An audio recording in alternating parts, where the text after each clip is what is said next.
proses bisnis itu sekumpulan kegiatan yang mengambil satu atau lebih jenis input yang bernilai bagi pelanggan, seperti yang sudah saya jelaskan tadi.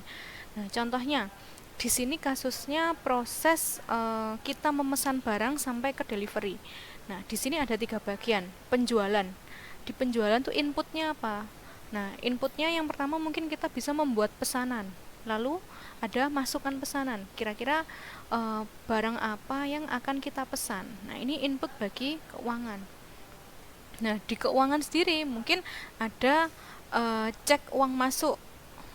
Untuk pesanan tadi dia sudah bayar apa belum, atau dia akan melakukan pembayaran secara kredit atau lunas. Nah, kalau lalu ada approvalnya, dia disetujui apa enggak. Nah, setelah disetujui, dia masuk ke bagian produksi. Nah, di produksi apa? Dia mungkin menyiapkan produk sampai ke delivery ke customer. Nah, ini contohnya ya, contoh dari proses bisnis. Jadi proses bisnis itu merupakan fondasi, kalau menurut saya, fondasi dari semua aplikasi sistem informasi. Nah, jadi misalkan suatu sistem informasi itu tidak dapat bergerak tanpa adanya proses bisnis yang jelas. Nah, di sini contohnya ada bagaimana sebuah perusahaan komputer dijual. Nah, ini ada request to purchase order. Nah, ini inputnya. Nah, untuk fungsional area responsible for input, nah ini siapa unit yang terkait? Nah, marketing and sales. Nah, prosesnya apa namanya? Sales order.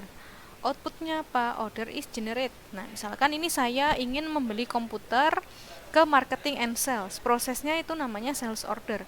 Outputnya apa? Mungkin kayak apa namanya data-data yang komputer yang akan saya pesan. Nah, di situ ke marketing and sales. Lalu di unit accounting and finance, nah di sini financial help for purchase. Di sini membantu pembayarannya. Nah, misalkan saya pesan 15 komputer. Nah, kira-kira harganya berapa? Di sini financial dia mengarrange. Nah, kira-kira kebutuhan keuangannya gimana? Nah, outputnya apa? Nah, ini ada technical support. Nah, misalkan ini marketing and sales, kita bisa tanya. Nah, ada fulfillment order. Fulfillment order itu lebih ke pemenuhan order. Misalkan ordernya sudah oke, terus sudah DP atau sudah bayar. Nah, di sini pihak fungsional area yang terkait apa? Supply chain management atau pihak produksi. Nah, prosesnya di shipping atau delivery dikirim. Jadi komputer-komputer tadi sudah sudah dirakit ya. Komputer 50 komputer yang sudah saya pesan tadi sudah dirakit. Nah, outputnya apa? Customer menerima komputer yang sudah dia pesan. Nah, ini secara garis besar ketika contoh proses bisnis dalam pembelian sebuah komputer seperti itu ya. Nah, inputnya sampai request, sampai dia pesan komputer, sampai ke dia menerima komputer. Nah, dan fungsional area siapa saja yang terkait. Nah, selanjutnya adalah permasalahan organisasi tentang informasi. Nah, kenapa ini penting? Nah, karena banyak sekali masalah, khususnya ya terkait informasi pada suatu organisasi. Nah, ini ya.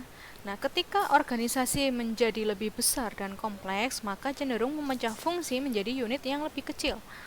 Hasilnya terkadang beragam informasi dari unit berbeda karena sistem tidak terintegrasi dan mengganggu produktivitas. Nah, organisasi harus cepat dan fleksibel dalam pemenuhan data dari semua unit. Nah, ini ibaratnya gini, misalkan di perusahaan tadi ada perusahaan komputer tadi ya. Nah, itu ada beberapa unit, ada unit sales, ada unit SCM. Nah, misalkan saya memesan 10 komputer. Nah, sudah dikirim ke pihak produksi. Ternyata ada customer yang pesan 10 komputer. Ternyata saya telepon balik, nggak jadi. Saya nambah menjadi 12 komputer atau berkurang mungkin 9 komputer. Nah, lalu di salesnya diupdate datanya menjadi 9, data yang terakhir.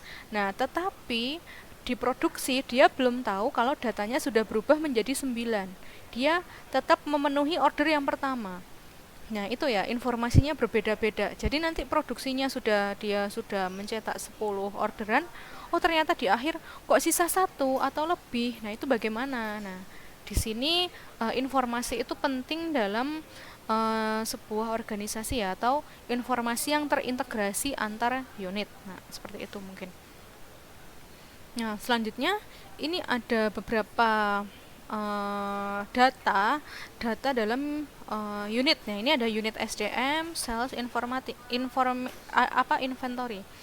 Nah, untuk SDM itu ada data karyawan pada perusahaan, sales ada data permintaan barang atau produk, di inventory sendiri ada data persediaan barang. Nah, permasalahannya apa? Misalkan di unit-unit ini, data redundansi yang pertama. Apa? Ketika update data, tetapi data yang sudah diberikan ke unit B tidak terupdate. Nah, ini sudah saya berikan contoh tadi ya, itu datanya double tapi berbeda. Nah, di sini. Nah, ini menimbulkan beragam informasi dari masing-masing unit. Unit A segini, unit B segini. Nah, waktu untuk mendapatkan informasi cukup panjang dan lama karena database-nya berbeda. Harus kita minta data dulu ke SDM atau data ke sales dulu baru masuk ke SCM. Nah, karena semua sistem itu tidak terintegrasi. Nah, berdiri sendiri-sendiri. Nah, itu namanya silo functional system. Nah, ini ya, silo information system. Nah, ini munculnya sekumpulan sistem independen yang tidak terintegrasi. Nah, namanya silo information system. Nah, ini diingat-ingat ya. Nah, karena silo information system ini dia menimbulkan bottleneck dan mengganggu produktivitas.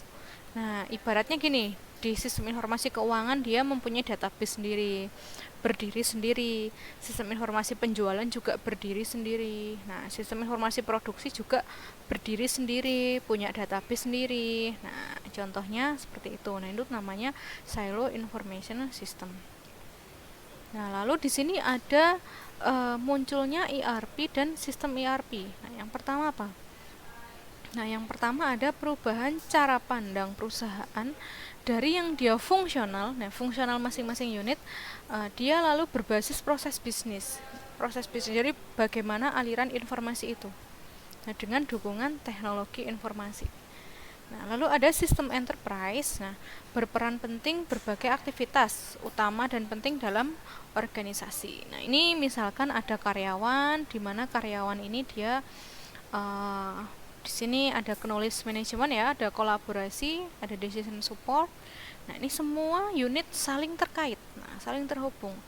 Nah, ini supply chain management, sourcing and procurement, dia juga terkait dengan supplier. Jadi ketika dia membutuhkan bahan baku, bisa langsung terhubung dengan supplier. Nah, di sini di unit SCM, dia juga terhubung langsung dengan customer relationship management, marketing, sales, service. Nah, di sini. Nah, internal business prosesnya di sini. Lah, juga bisa ke customer langsung. Nah, partnernya siapa aja? Mungkin di sini ada partner relationship management. Nah, ini lebih ke selling. Bagaimana menjualnya, dia ke distributor mana aja. Nah, di sini ya lebih ke di sini. Nah, secara garis besar munculnya sistem enterprise itu seperti itu. Jadi cara pandangnya berubah menjadi berbasis proses bisnis. Nah, mungkin pertemuan kali ini cukup sampai sini ya. Kita cukup sampai mempelajari proses bisnis dan sistem enterprise, konsep sistem enterprise pada sebuah perusahaan. Nah, sebelumnya terima kasih atas perhatiannya. Kita akan bertemu lagi di pertemuan selanjutnya ya. Kita akan membahas fungsional area seperti itu. Saya mohon maaf apabila ada kesalahan dalam menyampaikan. Nah, untuk pertanyaan silahkan nanti bisa kontak langsung melalui email atau WhatsApp saya ya. Oke, terima kasih. Wassalamualaikum warahmatullahi wabarakatuh. Sampai jumpa kembali.